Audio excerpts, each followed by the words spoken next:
चौरा बिन दी खीरिया बन जाई आज बड़ी दिन के मन करता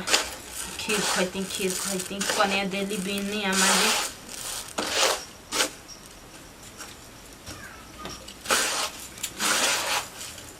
जी कायो कन्या तनी चौरा बिन देते ये झटपट खीरिया बना दिया जा। हाँ तो कल है ना मम्मी जी बात कहे समोसा बड़ी खाए के मन करता ना मंगवा दे के जाइए बाजार में हो पूछा तो कने से उगल बा का बबुआ दीदी ए दीदी अनुवा का बाजार में गइल का। हाँ गोइल भाई बाजार में एक कने तन मोबाइल वाला तो फोन वाला रख ला बता ठीक बोला बताई। हां ला समोसा मांगती है हो कने ए मम्मी हमारो मन करता चटनी मंगा देम ना। चटनी धरे लगा के दो हमरा लगा दे ठीक बाबू ठीक बा बबुआ ने गइल बा ले आ जाई खंडी जाता। हेलो हेलो हां बेटा क्या कहत रू कहां बड़ रे बाजारे आइल बई। हां कल आई न हां तनी कनेवन के खाए के मन करता है समोसा तनी ले ले हफ्ता दू गो तो बाजार ले जाई घर ही ना बना ले तू सन तनी चटनी ले ले ह का घर ही ना बना ले तू सन बाजार ले जा ज्यादा ना पैसा लगी ला रे खड़ा का करे के बारे बबुआ तनी ले ले ओनिए से और बनावे ले बनाइत ना अपना गांव में बाजार बना के बेचत रही सन जा दे छोड़ न कनी के बात ले ले बबुआ तनी हीरा ले ले खाए के मन करता चल कनी क गो ले ले दू चल तो भी खा 8-9 गो ले ली ह हां चल चल ठीक बा रख हम लेके आए। ठीक बा रख जल्दी आई ह हां हां हां जदी मम्मी जी तनी घरवा का बनावे नहीं ना त बनाते पेट भर जाला ना। हां ये कने हैला चौरा लेके जा तनी और गिरा दे का हो लेके जाओ जी के धर ए कने तनी दूधवा बैठा द ठीक ना तनी खौलत रही ठीक बा मम्मी ठीक बा जा तनी हम बबुआ के देखा तनी दुआरिया पर ठीक ना जा तनी देखा तनी आवत कि ना बबुआ लेके समोसा कने खाए के मन करता कहां बड़बो मई कहां जाते जी का समोसा तू मांगले रहू समोसा भाई लाई तो हम खा लें तनकी तन की खइबू एके फिर ना खा लेबू जा बैठ के त देही कहां जाता है तो चल ले जा धर माइयो के बोला लियो ठीक बा एके फिर बोला के खा लो जा हम जाता नहीं ठीक बा काने बहु जा हो और समोसा मांगले रहा आ समोसा हां आइल बा का हां निकाल के देलो है ला जा आ कगो बा अब के जन गिन खोला जा हम 8 गो मांगले नहीं 8 गो हां तब का अच्छा 8 गो रौरे खाई में कौन सब कोई हमें लिखा जा तब का कौन पेट में रौरा खाम जी इमे सब कोई ना बा हम मांगले मम्मी से 8 गो मम्मी के पहले बुला लिन जा हां मम्मी जी मम्मी ए मम्मी जी मम्मी हम 8 गो ना मांगले हनी मम्मी जे सुन गाने के बजी कहत मम्मी। आई बाटे त हमरा लगता ढेर है खाए के नहीं जरा सबके दू गो हिस्सा पड़ी बोली जा दू तीन बोले हम आ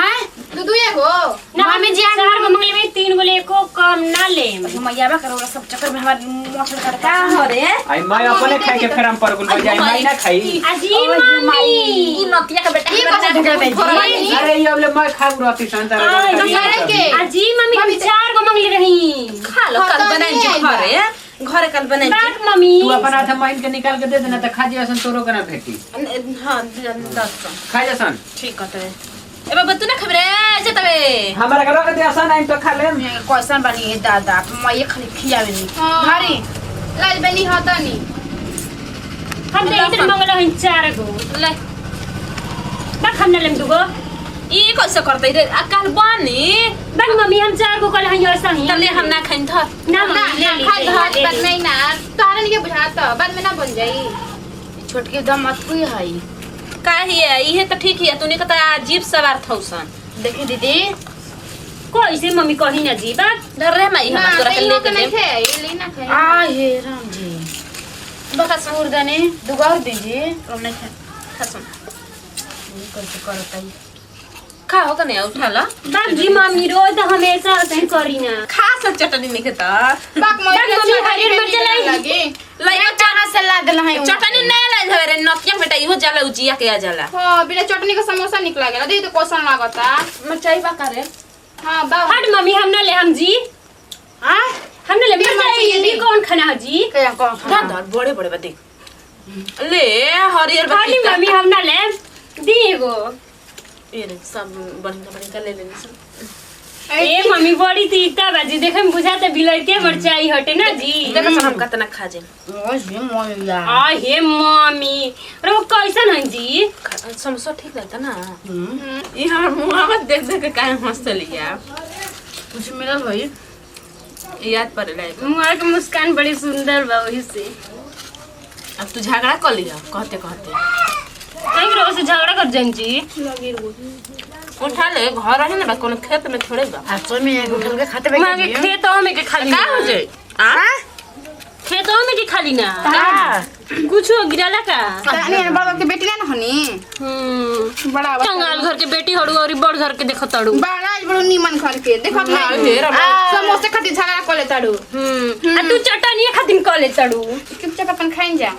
त खा ले तू। अरे कौन चुपचाप बाप भाई मम्मी जनी चुप कहू रही। जनु त लै बना करो मगई बना करो चटनी लेके नहीं खाई चुपचाप रह दे है मसे है ये कर सिखा सुन देखो सनी कैसे खाए में लहो खा ले मरचैया न केमो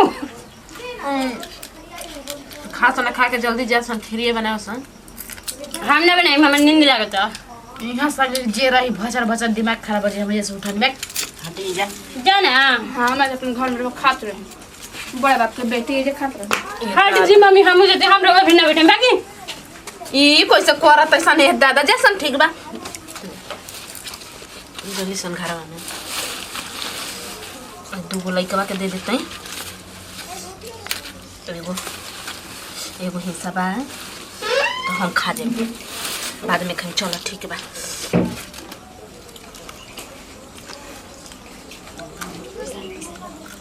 कुछ आयो जलन त बुझाला कि हमेशा झगड़े करत रहेली कबहू ना थी तनी बढ़िया ले बोल सकेली बुझाला कि हमेशा झगड़े करत रहेली कुछ आयो जाला था का भन में ना तड़गो का बंधना तन तहरा नहीं के बुझत नहीं के बुझत का चलो हाथ धोई काहे के चला दी हां हमार जोड़े झगड़े मम्मी रही तो छोड़ दे रही ना तो एक बकिया ना छोड़न सोच लियो ढेर रही ठगुता हवा भी तो हम मम्मी ही तबे छोड़ दला हनी ढेरे ना बनी बड़ बहन त अपना खाती बनी ना तनी तनी में थे ओखला भी ना रहू ना बड़ा बड़ घर के निहारा तड़ू तब छो बिगाड़ घर के हई सब बिगाड़ करके देखा मुंह पे पानी पड़ा देलस कितना बिगड़ा बिया और दांत चिर दिया एकरा तो हम देखो ना चाही ना तहरा के देखो चाहला हो हां दांत मोर जे बुआ की भाग चुप रहो तू चुप रहा ना हाँ। अब तो बड़ा थी करे तू ही का बड़ बड़ घर के बड़ दाम नहीं होती तोरा मुंह लागल बेकार बा हम तो जा सारा मुझे के लागता जी नमस्कार प्रणाम मैं खुशबू सिंह नमस्कार प्रणाम गोड़ चुकी गोड़ लगती हम काजल मौर्य नमस्कार प्रणाम हम हनी नीलू मौर्य नमस्ते प्रणाम हम बनी पुष्पा सिंह देखनी जाना हमनी के वीडियो बनानी है जे पारिवारिक वीडियो रहे देखबे कल हैं कि एगो बहू के मन में समोसा खाए के मन करेला बाहर के सामान दुकान के सामान तो कैसे हमनी के मंगवा के अपन परिवार में खेल नहीं है जा चलिए एक साथ लेते हैं जब अगला वीडियो में फिर से मिल जाए यदि वीडियो अच्छा लगली तो दिल से लाइक